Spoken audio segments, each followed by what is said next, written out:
Okay, so good morning and Happy New Year. Okay, so welcome to the second session for this class. And my name is Niran. I think I've seen many of your faces, so you probably know me already. I just need to know your name because I've seen your face. Sometimes I don't remember your name. I'm sorry. All right. So all the resources that we're going to be using in the second half of the class will be through this link over here. And I've seen most of you have visited this site already. Okay, and we're going to go through some of the topics, and I will add them later on. And also everything that I teach you, I record it, and I will put it on the lecture video link at the top, so you may revisit it at a later time. Okay, I guess my style is that I don't usually do attendance, and I don't think that coming to class every time is a requirement. Although I do encourage it. But I don't feel like I need to enforce you to be here. So that's why I record myself in case you need to attend something else. You may. But please come to class. It's more fun, right? I hope it's more fun, right? Okay, so we're going to start with some of the administrative stuff. And we should go right into Python as I interview most of you just start learning or as a beginner. So I think it's good because nobody is actually going to get bored because everybody kind of on the same page. All right. So I guess for me, I'm going to continue the topic that you learned from Ajahn Vimalin. I guess what you learn is more of a classical machine learning. Okay. And when I say classical, you might think that it's old and maybe it's not as powerful, but that's not true. Actually, classical machine learning is very, very efficient, and it's good when you have the data that is tabulated. When you have table that you can put into Excel, the first thing that you want to use is actually classical machine learning, and there is very, very powerful model in classical machine learning that being used nowadays to solve a lot of problems. Okay, so don't disregard it because it sounds boring or old. It's good. It's very, and I use it now every day. I use this on a regular basis too, okay? But then once your data become less of a tabulated data, as for example, you have time series data, or you have image, you have audio, you have video, and you have even text, right? And that's where the deep learning shines, because deep learning allows you to have what is called as the inhomogeneous data. Although it can do tabulated data too. But I would say that classical machine learning is much, much more efficient, okay? All right, so that's why today in my part, I want to do more like deep learning, okay? Which, I mean, it's been quite popular and the field has evolved into, the generative model, which still, I think still built on the foundation of deep learning architecture, okay? And I guess for the detail, we'll start from the very beginning for the deep learning, which is the multi-layer perceptron. And some people might refer to this one as the artificial neural network. Okay, but I think that term is quite old. Nowadays, people call this one MLP, multi-layer perceptron. Okay, and the next, so for MLP, we're going to be dealing with the tabulated data. And you're going to see right away that it actually takes much longer to train.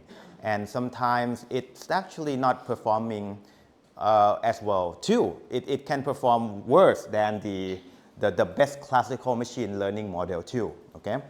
But then that's not the strength of deep learning, because once you start to go to like image, then classical machine learning doesn't start to fail because it cannot handle like inhomogeneous data basically, right? So that's where deep learning shines. So convolutional neural network is the type of architecture that still built on the MLP, but adding some more tricks to handle the image data, okay? And then once we do that, then we're going to go to recurrent neural network, okay? And this one is for the sequential data. And I have speak to some of you are interested in the time series, so that will be the area that you might want to look at, okay? Although this one is a bit old nowadays, if you want to do like research and get the most, I guess the most hype model or the most popular model, state-of-the-art model nowadays, you probably have to go to transformer. And that is the big thing that started in 2017. And it's handle sequential data, not just the time series, but also text. Okay, and you might have guessed that when I say text, then you can and that kind of leads to the large language model in the end. And yes, the large language model that we're using nowadays are using transformer.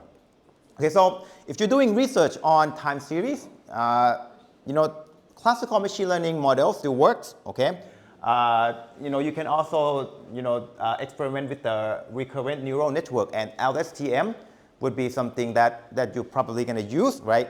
But I would encourage you to explore into the transformer model too, because that's kind of like the newest generation of the sequential model. Okay, it will make your research look more interesting, right? You need something that are very catchy in the fields, right? And also, I guess unavoidable, right? Nowadays, the large language model is everywhere, right? So I want to dive deep. I want to, I guess, scratch the surface of how this thing works. Although this one is really, really huge, and also it does not only involve the machine learning framework, but it kind of cross into what's called the reinforcement learning model too. So LLM is a combination of machine learning and reinforcement learning. So it's a really huge topic, and I hope I'll explore some of the things that we can do based on what we have learned so far. Okay, so that's my dream. That's my plan. I guess it will be my dream because I never teach the course in such a short time before. So I'll see how much I can do. Okay. Okay, and the grading, I'm responsible for 50% of your grade score. And that will come from the assignment and project. Okay, and I haven't consolidated my thought on the project yet, but it's probably going to be 1 or 2 people do some type of deep learning, data that you came up with, and maybe present to your class and things like that. Okay, and assignment will be something relatively easy. You just submit on the Canvas website. Okay, the class website, okay? And then we'll be having final exam. That's pretty standard, okay? And usually when you're coding, the exam should be open book, open internet, although I'll talk about the AI a little bit, okay? Because it's kind of like a contentious topic for students, okay? All right, so I guess you have been using RapidMiner, or I guess nowadays it's called like AI Studio or something like that, right? Unfortunately, in the field of deep learning, Python is a king because it has a huge ecosystem and it's evolving in a rapid pace that the commercial software cannot keep up. So if you use AI Studio, you will be using old model. If you use Python, you always have access to the newest model and the newest library. So I think it makes more sense to invest your time in Python. And I used Python for many, many years, and I have not regret my decisions because I use it for other things. For example, data analysis, using to do some visualization, and that's hugely useful for your research too. So I think it's a good investment to spend some time on Python, okay? I guess you have no choice because of using it too, okay? All right, so Python is the programming language that is free to use, and that's a huge thing too, right? But the downside of using Python is it has a huge learning curve, and then even if you want to install it, it's a headache. Okay, that's why today I want to spend some time get you practice on how to install Python on your local machine. Okay, all right. So, but then the ecosystem is huge, and if you want to use Python, then there is actually the very easy way to get started, which is to use the Google Colab. So that is the first thing that I would say tell people to try because it's required no installation. Okay, so this is the best way, the quickest way to get people to actually use Python. Okay, so we'll try that one first now. But in the end, I'll I want you to be able to install it on your local machine because that's more efficient and gives you better developer experience. Okay. All right, so we're going to do the first step, the first method of using Python, which is Google Colab. Okay. So for this, we're going to go to Google Colab.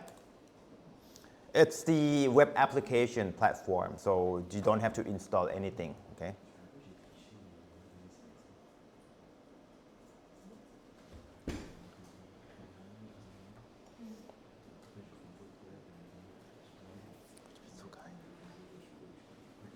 Okay, if I click on it, I will be redirected to another page, right?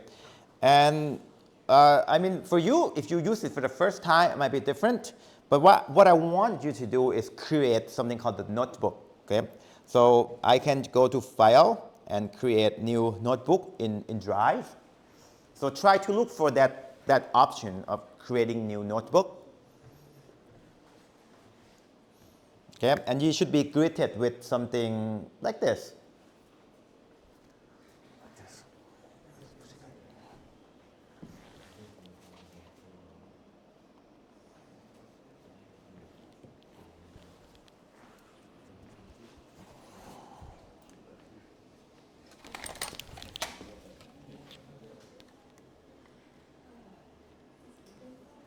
Takes some time to load.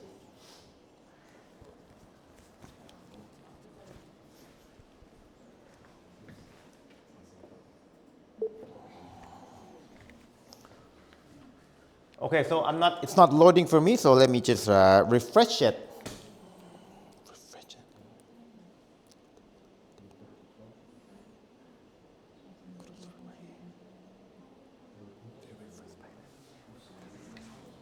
Okay, something like this.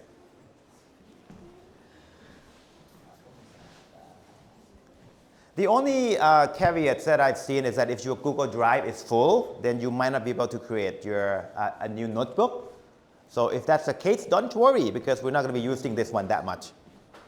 Okay, everyone seems to be able to access this page, right? So let's write our first Python code, okay, because it's very customary for the beginners to write hello world statement. So let's do print hello world. That's the customary way of starting the new language, okay? So, and then once you're done, you want to run this, just hit play.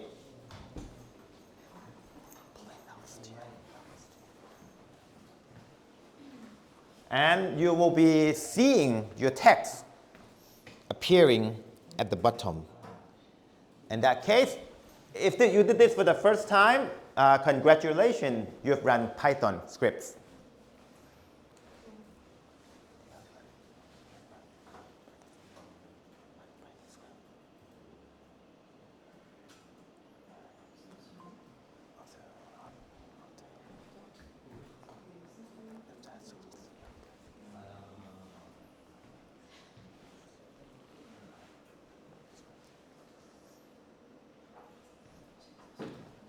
Okay, and just to show you a little bit more about these tools, this is what is called the block of code, and you certainly can write more code. For example, if I were to create more blocks, I can print more stuff. Right? Hello again. And then I can run the script on the second block. There you go. Okay. So it's very easy to use and very to get started. But the downside of this is that it's online, so it's a little bit laggy. It requires network connection. And you're going to see that once your program starts to get more and more memory intensive, then this thing is going to slow down a lot. And sometimes it will not even run. Okay? And you know, deep learning is very notorious for consuming lots of memory. So that's probably okay for quick things. But when you want to run things seriously, using your computer probably going to be a good idea. Okay? So that's why we're going to move to installing it locally. Okay? So we can just close it. Oh, and by the way, just for a quick note, when you open a new notebook, it's already saved in your Google Drive. If I were to go back to my Drive, then For you, you should be seeing a new folder appearing. It's called Colab Notebooks. And inside, you should see the file that, with the title, with the same title, okay? And again, this file, act similarly to like the another files in your Google Drive. You can share it, you can, send it to other people and things like that. So it's very convenient for collaborating, although not good for like huge intensive workload. Although if you pay for it, then certainly you can get a really, really good computing environments, okay, TPU, and all those fancy stuff with the AI tensor core and things like that, okay? So if you pay, you definitely get a better computing environment than your laptop. Okay, I'm gonna close it because I'm not gonna use this one, I guess, in this class ever, okay? Maybe just a little bit, but mostly not, okay? So when it comes to installing Python on your local computer, there are way too many choices that it kind of get overwhelming. Like for me personally, I've been through different journeys. My first journey is when I don't know anything much, I try to go for the one that is like just one click install. And that one is called Anaconda distribution. So this one is designed for like if you don't know anything and you just want it to work, then you just download one file, one executable files, you double click it, install, and it just works. Okay, so I've been using that for a while until I start to get to know, the inner working of it, and I just found that it's just way too bloated. Meaning that this Anaconda distribution will eat up about 2 to 3 gigabytes on your computer. Although, Python itself is only 50 megabytes. So in order to run something like Hello World, you're installing 2 gigabyte worth of library, which is like way too big.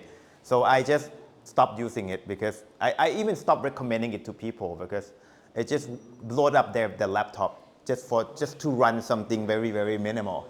Okay, so too big for me. I don't like it, but you can certainly try. It will work certainly for you. Okay.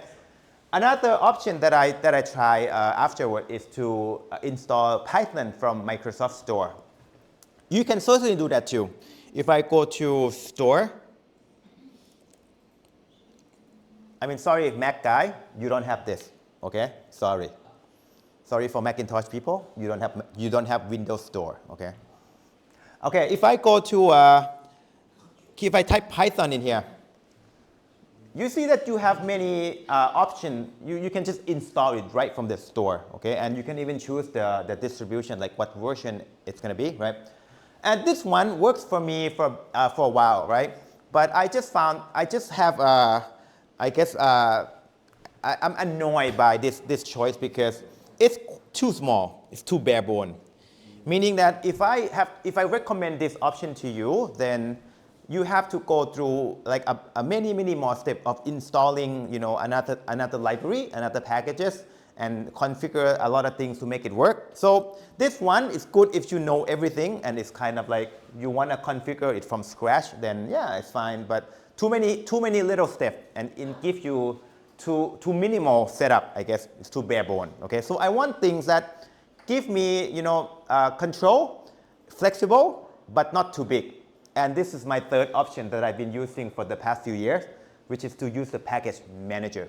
Okay, it's called the UV package manager.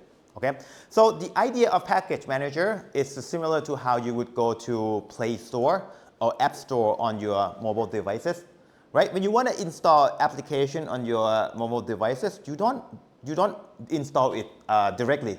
You install it through some type of software, right? It's called the package manager. And this functions similarly. You install UV on your machine first, and this one helps you install another thing in the Python ecosystem, even Python itself. So UV first, and then UV install Python and the Python library afterwards. Okay, so I think this one works well for me for the past few years, and I recommend it for you, and I'm gonna teach you how to do it. Although it's a little bit involved because everything is done through the command lines, which I mean nowadays people don't use it anymore. But for people who do like software development, command line is very, very convenient and automatable. Okay.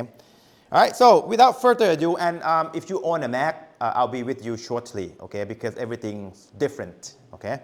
But you can try this one on Windows. Okay. So when I go to the Windows instruction first. Okay.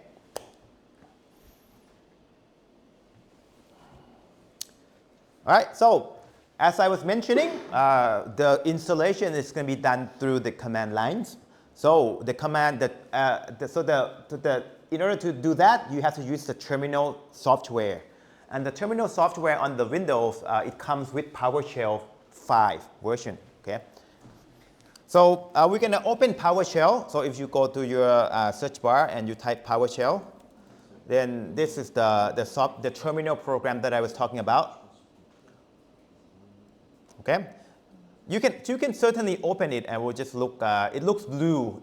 By default it looks blue, but for me I already customized it to look black. So don't worry about it, right? If you manage to get it open, just close it because this is not the right option that we want. Okay, just close it and open it again. Not open, but bring it up again. But this time I want to open with administrative rights. Okay, those who be with me last semester will know that when you want to install anything through a terminal, you need admin rights. Okay, and that's why we're here, right? So I want to open at administrators. Okay, and then it should ask you for your permission. So let's give it the permission. Okay, and I guess another telltale sign for this is that now you become administrators, not just the regular users. Okay. All right, once you're here, then you can start copy and paste the commands that I gave you here.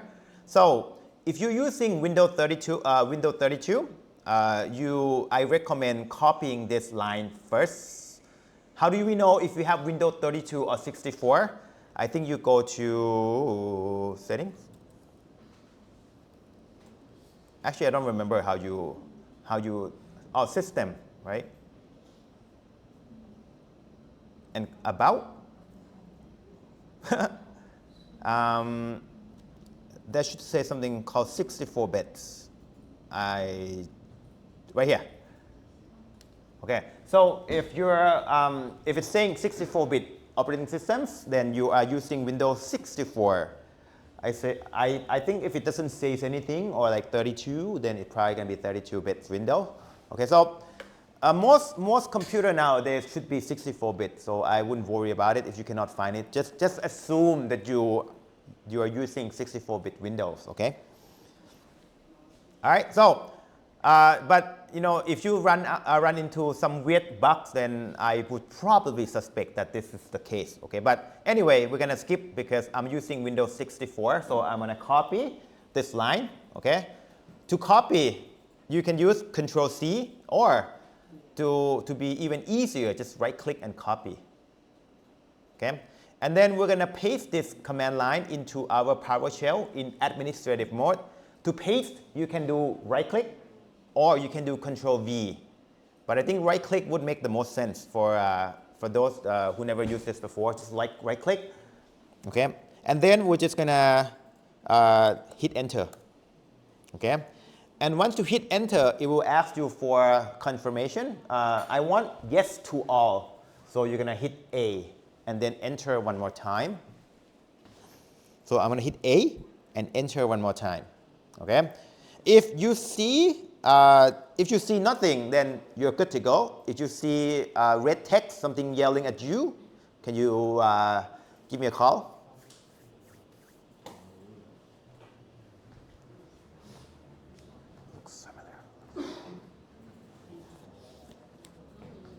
Okay, I assume that you're good to go. Okay, so it's going to be a series of copy and paste the commands. Okay, so next up we're going to install UV itself right here.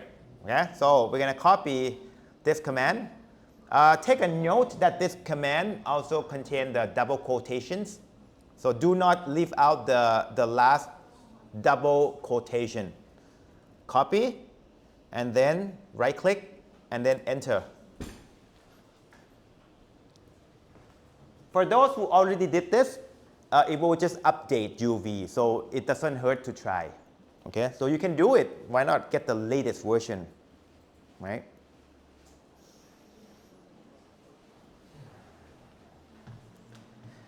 Okay, if you did this successfully, then you should be able to do this. I can type UV, and it doesn't yell at me. See, I type UV. Oh, okay, let me scroll up. I type, where is it? Here. I type UV here on my command, on my terminal, and nothing yells at me. That means that you have installed UV successfully. Okay, so if you're not at this point, you can call for me. I can go help you too. โอเค งั้นเราต้องปิดเปิดใหม่ เปิด PowerShell ใหม่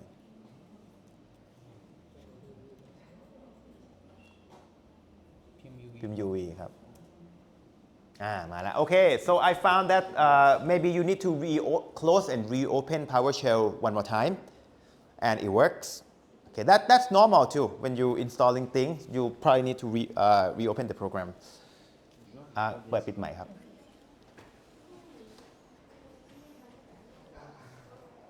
ไอ้ตรงนี้ต้องทำแล้วสิครับ อันนี้ทำมาตั้ง อันนี้เหมือนกับที่ผมเคยสอนในวิดีโอเลย แต่ถ้าคุณทำคุณก็จะ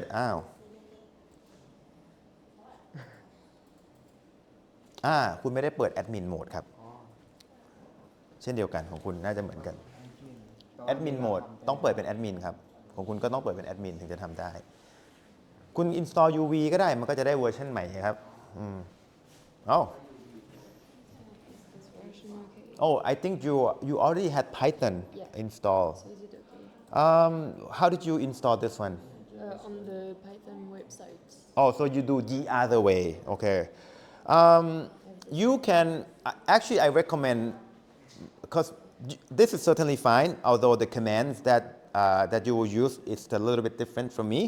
So if you do my way, then you can just copy and paste the command without modifying it. So you can try. And you know what I recommend? You can uninstall this one too, so that you only have just one place for Python. This one is valid method, but you only have Python. The rest you have to figure out on your own. Okay, so yeah, install UV.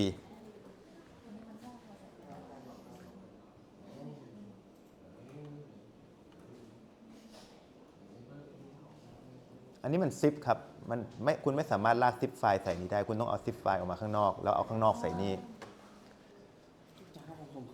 เขาไม่ใช่ Mac เหรอ Mac ครับอาจารย์ Mac อย่าพึ่งครับ ต้องหมายถึงว่า Mac ก็ต้องเป็น Mac สิครับ คุณต้องไปเปิดหน้า Mac แต่ผมจะช่วยคุณอีกทีหนึ่งได้ เพราะว่า Mac มันจะไม่เหมือนเพื่อน ครับใจเย็น หรือจะลองทำเลยก็ได้นะครับ ถ้าเคยทำหรือว่าถ้าเกิดเข้าใจเคยใช้ Terminal ใน Mac ป่ะ ไม่เคยเดี๋ยวรอผมก่อนก็ได้ครับ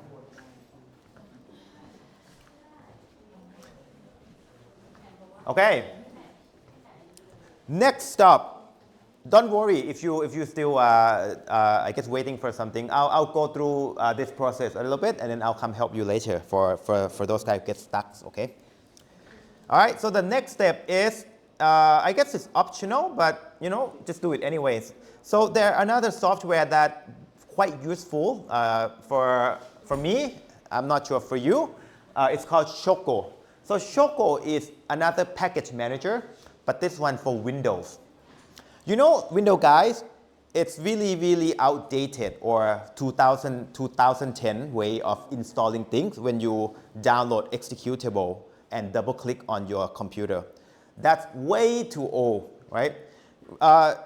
Similarly to how install application on our mobile phone, we never download anything. Actually, there's a solution for it in Windows, which is Choco. So Choco is the package manager, and it helps you installing software without downloading anything. You just type in the command, and it installs all the programs that you want. So like even for me, when I format my computer, I don't download stuff and then double click anymore because it's too slow. I just use this software and it installs everything in my computer with just the command. So Let's just install it because I want to use this one to install VS Code. Okay. All right. So in order to do that, I want to copy this one. Okay. And I'm going to paste it in here. Again, paste it in the PowerShell like this. Okay. For me, I already installed it. That's why it's give me some warning. For you, it should be like downloading, installing things on your taskbar, on your terminal. นี่ติดไปเทอมแล้วหรือเปล่า งั้นเราเคยลงแล้วไม่ถ้าเราเรียนกับผมครั้งที่แล้วก็ลงแล้ว อันนี้คือลงไปแล้วไงOkay. For you, it should be fine because you already did it. Okay. Some of you, yeah, your computer should be almost ready, except Python. Okay.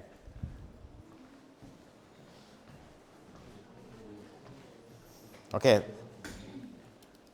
All right. So next up, we are going to close this one.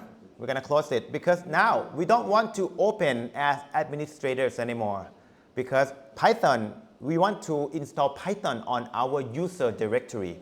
So if you are admin, then it will install Python somewhere else. We don't want, so we're going to close it. And we're going to open PowerShell one more time, but this time just open it normally. Okay?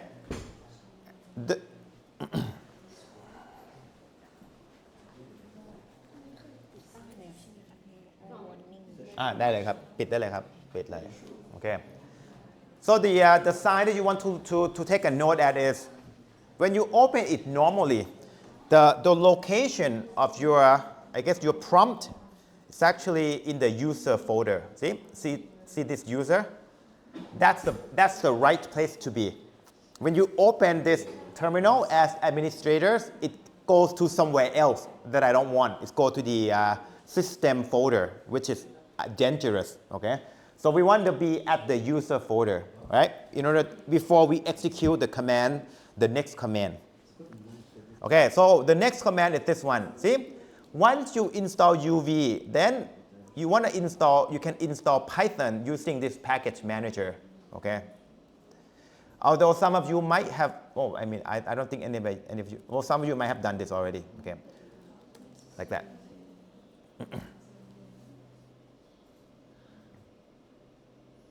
So this is how we install Python.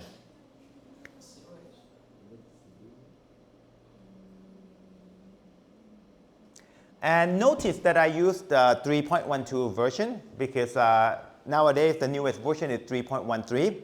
But I've heard that 3.13 have a lot of, I guess, changes that maybe some of the library have not supported yet.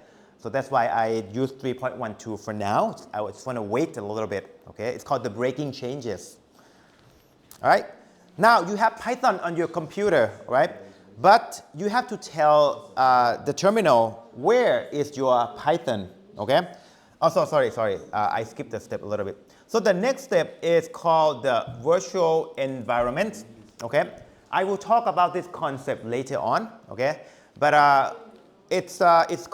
but essentially it's a concept where if you install Python normally, that Python becomes your only Python in your system.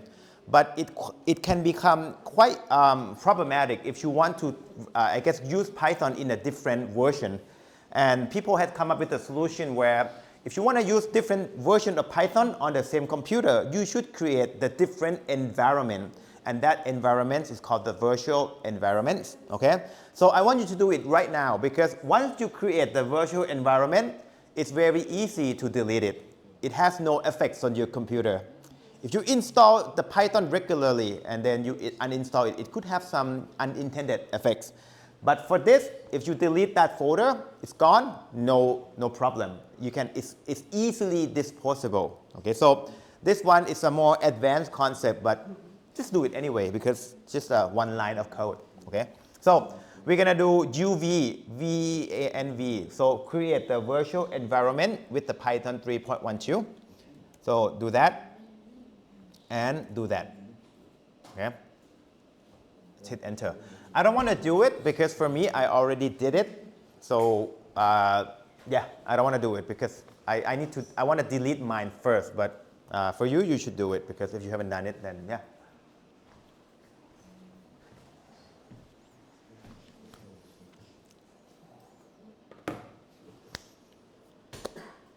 Okay, so once you execute this command, to make sure that you did it correctly, you can check like this.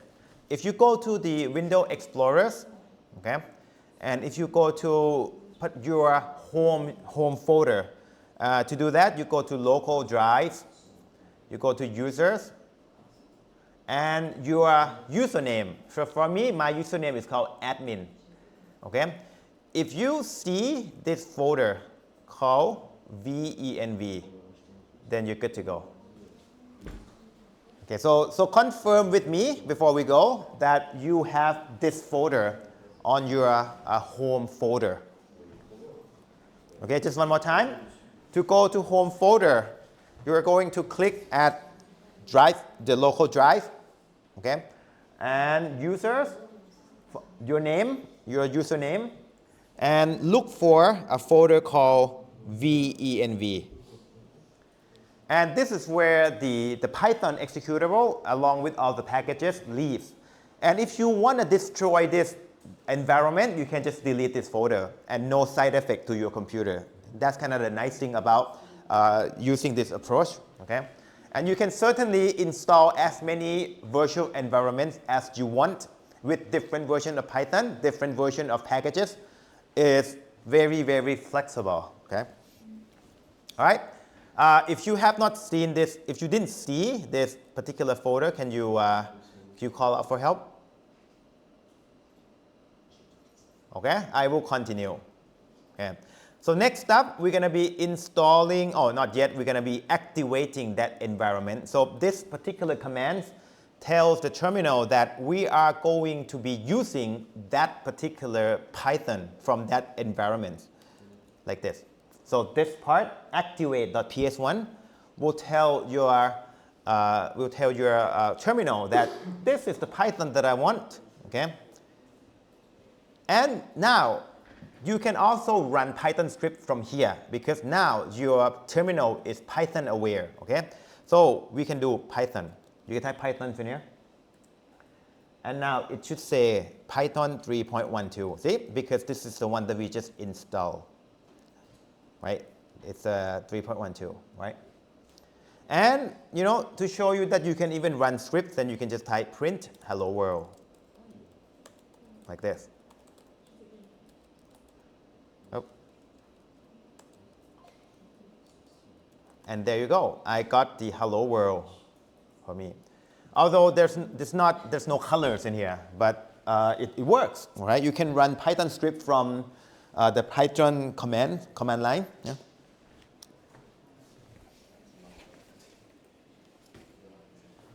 Python commands.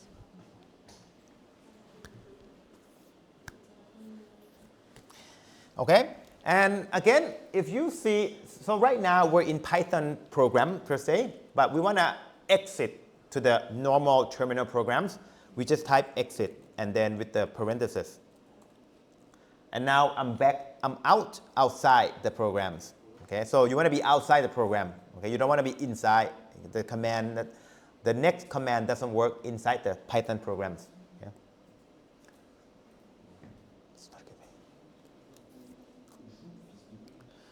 All right, so next up is the fun part. So these are the packages that we'll be using. So as I was telling you, like Python itself, it's only 50 megabytes. But you know, in order to use like machine learning, like you cannot just use Python. You have to install additional packages. For example, scikit-learn is the one popular for classical machine learning. PyTorch is the one for the deep learning that we'll be using in this class. And then you'll see that this is where a lot of this requirement start to get more intense. Okay, so why don't you copy this one and paste it on your terminal and just hit enter. And these are the I'm sure there will be more as I explore into different area. But for now, I conjure up this list. Okay, but again, it's kind of simple because you can just copy one line of command and you got all the packages that you want. through this type of way of installing. Okay.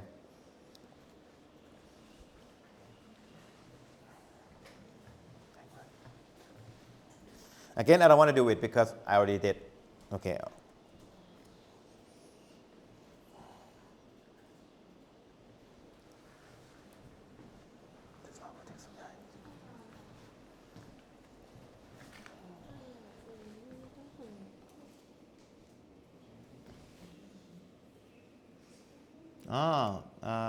yes ไปเลย replace ไปเลยครับ ลงใหม่ให้หมดเลยครับ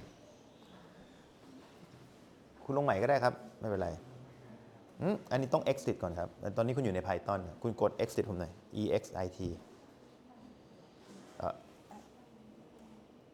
มันต้องใส่ command แบบนี้ครับแล้วทำใหม่ ใส่ใหม่ แปะเข้าไปใหม่ นั่นแหละครับ กดเลยครับนี่ผมจะได้เครื่องคุณว่าเครื่องคุณมีปัญหาป่ะไม่ใช่จะไม่ได้ เดี๋ยวเรามาดูกันว่ามันจะเจ๊งอีกไหม เพราะว่าถ้ามีปัญหาต้องไปลงในได้ดี เพราะว่าเครื่องเราเป็น OneDrive ติงที่มันไม่ให้ทำ symbolic link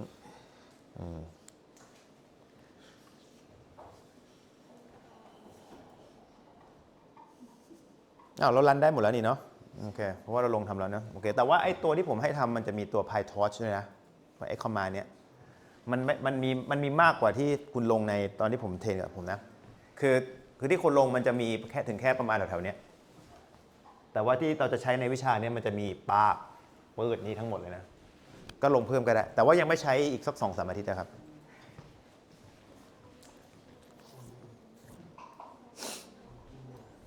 Okay, I think I'm going to take a few minute break for I guess everyone to catch up, and I want to work on the Mac laptop too. So I'll give you 10 minutes. Okay, we'll be seeing each other 10:05.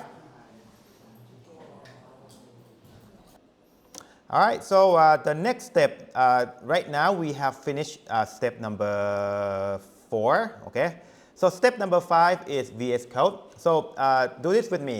If you already if you already have VS Code, this program on your computer, you can skip this step. You can skip it. Although what I recommend is, can you open it and can you leave it on for a bit? Because if you leave it on for a bit, then it will install the update for you automatically. So just wait for a bit. It will download the install, and then just make sure that we all have the latest version. Okay, so if you already have VS Code, open and leave it on for a bit so that it finish and updates if needed. For those who does not have VS Code on your computer, can you go to, actually I forgot to put the commands in here, but it's super simple. Okay, so we're gonna open, can I see the hand who hasn't have VS Code on the computer? Okay, so there are, one of you. Okay, so we're gonna open PowerShell one more time. This one we want to be admin. It's as if you are installing another software, you need to be admin. So we're going to be admin. Okay. And we're going to type this command, choco install VS Code. Okay. So again, choco is the package manager that we just install for Windows. So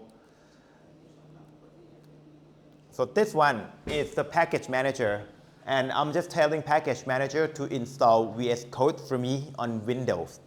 Okay, so this is a way that, like a more modern way of installing software, right? You should just do one command and it's done. Like when you go to the App Store and you just hit install, it's done. I don't know why this trend hasn't caught on yet, but eventually it will, I think, because it's much more convenient. So if you do this, it's going to download, you probably have to hit A because it's going to ask you to confirm. So hit A. And then it's going to install it. When it's done, you're going to have that VS Code logo icon on your taskbar. And for those who already have VS Code and had it open, then you can kind of check if it's installing updates. So for example, I do have this option for me, so I can install update. Okay, so make sure that we all have the same latest version. So you go to help and check if you need to install some update. So let's do that, shall we? So I'm going to do it anyway because why not, right?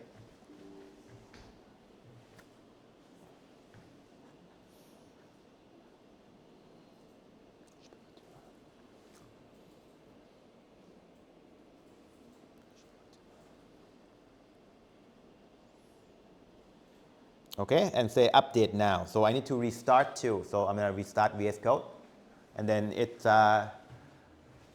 so I guess right now the latest version would be, according to me, you can go to help and about and just check with me if you have this particular version. So, you know, it's not necessary, it's not required, but, you know, just make sure that we all have the same thing. So, you know, less bugs in the future.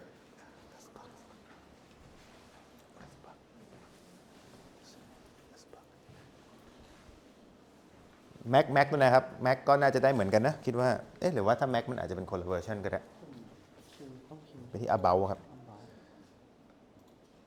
น่าจะไปที่โค้ด Help About อ้าวไม่มีเดี๋ยวไม่รู้อยู่ที่แอปโค้ดป่ะโค้ด About เหมือนกันใช่โอเคประมาณนั้นขึ้นไหม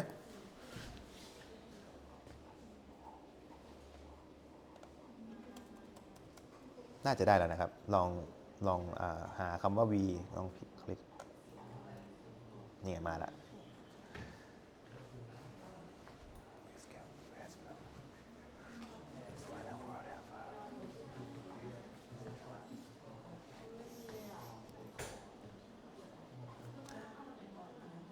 Okay, so everybody good with VS Code?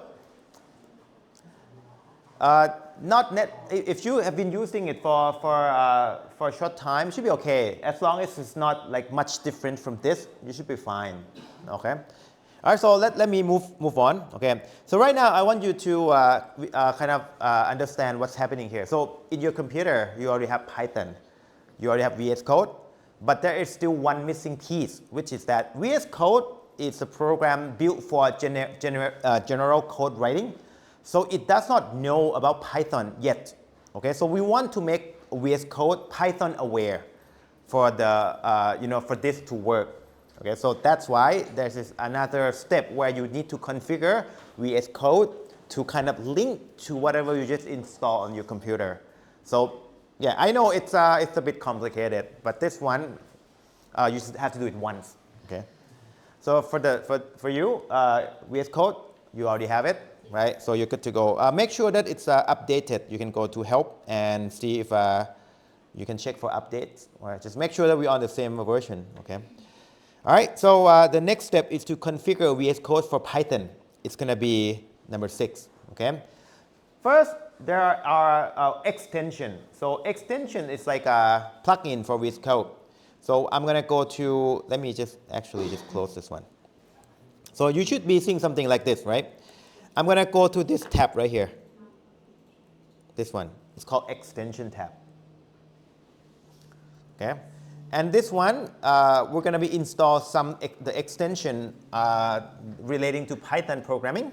And these are this guy right here. Okay. This one you have to do it one by one. Okay. For example, I want to install Python extension, so I'm going to search for Python. And the one that I want is this guy right here. Okay. So the one by Microsoft. Okay, so before you install any extension, I want you to take a note into the number of downloads.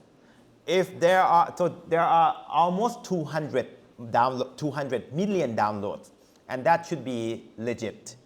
If you see something with like 1,000 downloads, then don't download it because it could be harmful to your computer. Okay, you can trust this one. So just click install.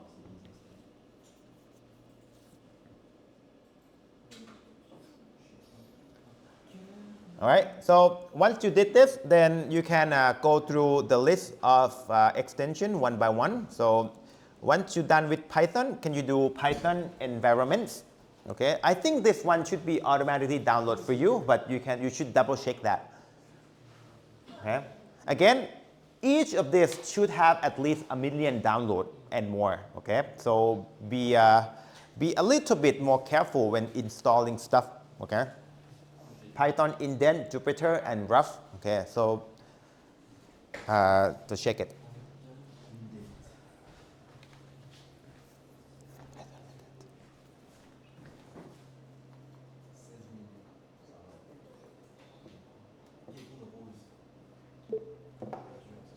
Okay.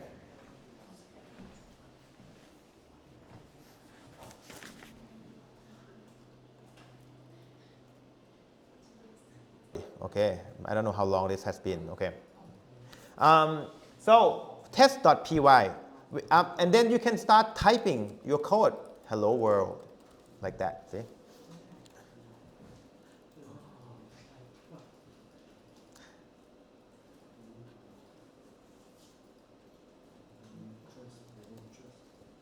Okay, and same thing for everything that's going to be in this software is if you ever see this white dot over here, that means you have not saved your file, okay? And then that means that whatever you type it here, probably not going to be reflected on your code, okay? So we're going to save it. To go to save, go to File and Saved. Okay? And now you can see that the white dot goes away. If I type something else, then the white dot comes back and I can always save it again. Okay? And you're going to find out very, very soon that this one gets really tedious, right? So I recommend using Control S as the keyboard shortcut. That makes things way more efficient, right? I can type something and I Control S and it saves right away. So makes that your go-to place to save rather than just hit the mouse, okay? All right, so once we saved it, how do we run it, okay? To run this, we need to set set the virtual environment for this particular workspace, okay? So it's kind of other step, right? First, you tell VS Code where the virtual environment is, but then for this particular workspace, what should it use, okay? Because you could have multiple virtual environments. So we're going to go to this icon over here. It's called Python. See this icon?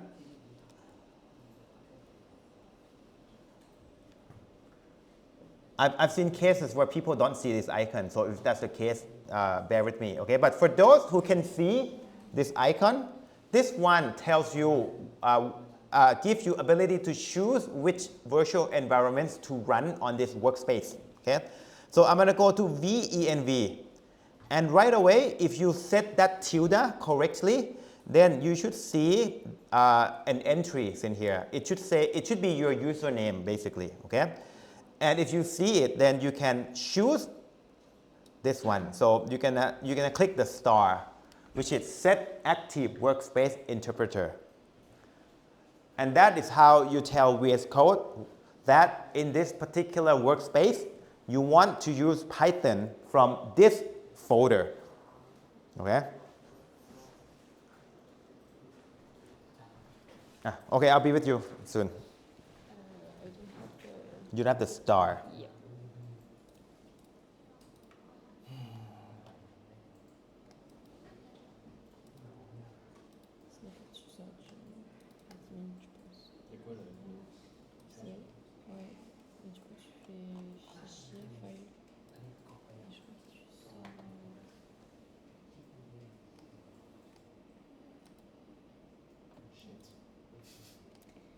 Okay, if you don't have the star, let me try this.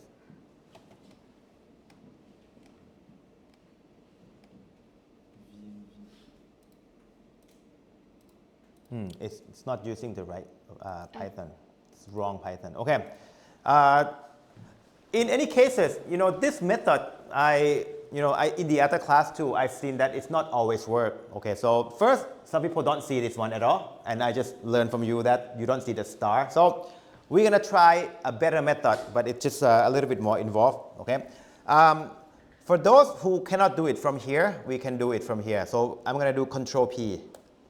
Control P bring the search bar. Okay. And I'm going to do the larger than symbol. So that's called context menu. And then I'm going to type Python, and then colon, select interpreter. Okay, so if you type it in, then it should start, the entry should appear, but probably not going to be the same order as me. But can you select the entry that says Python select interpreter? Okay. If you selected it, it should give you the list of possible things that you can choose. And can you choose the one with your username? That has the same effects as choosing the star from my extension. Okay, so for me, my username is called admin, so I'm going to choose the one with admin. And I'm done. Okay, so that is a more, I guess, a more foolproof, a more sure way to do it. Should be this one. This one? The Midavin, yeah. that's your username, right? So you have a lot of Python on your laptop, so you can install some of them. Okay. Yeah. But some of them cannot be uninstalled because it comes with the Windows. So do not fuss about it if you can't. Okay. Also, another way to make sure this you have set the Python correctly is if you go to the right here, you see this one. This one also tells you which virtual environments you're using.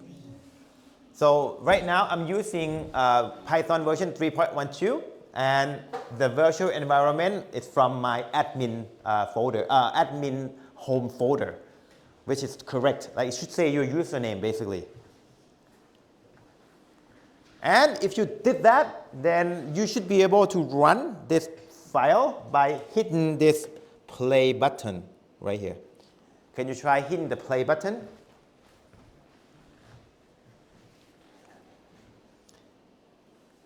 And the hello world appears right here. It's going to be in the output, okay?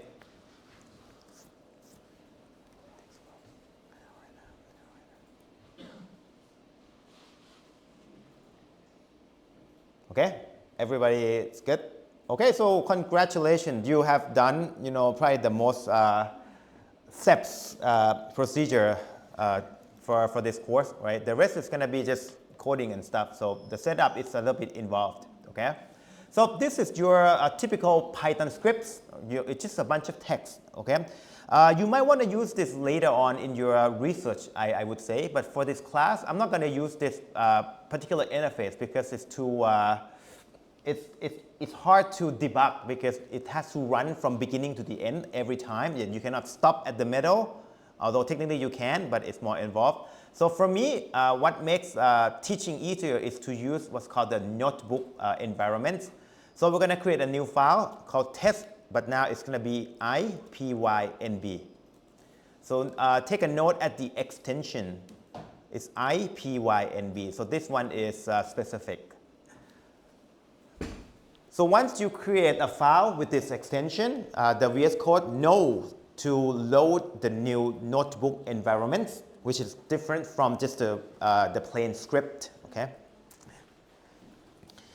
And right away, you're going to see, it looks different. And why don't we just create the add code, right? And if you think that you have seen this before, you did, because this is the same engine that is used in Google Colab, the one that we use online. It's the same engine, okay? So why don't we type some code? Print hello world.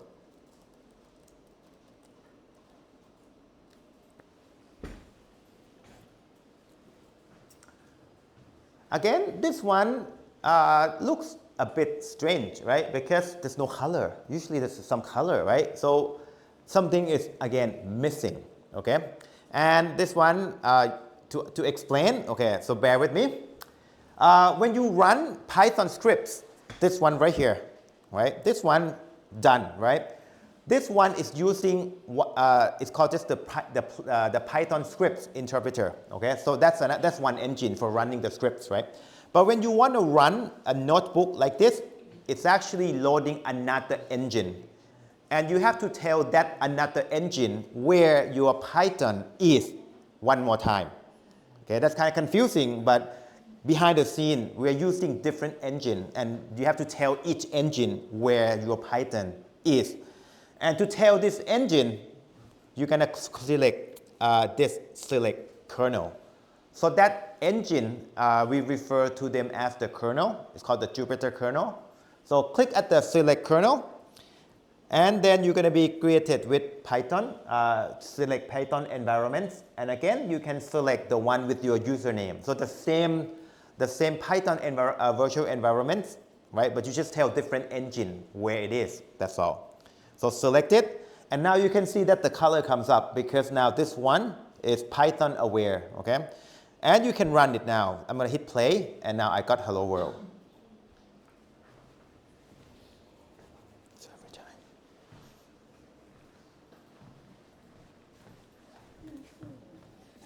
อ๋อไม่เป็นไรครับเพราะว่าเราปิดอันนี้เราปิดไปได้เลยครับเนาะไม่ได้ครับเพราะว่าคุณมีไทโปครับ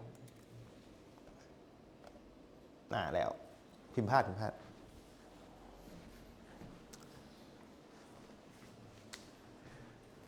Okay, so for me, personally, I will use this setup for the rest of the class.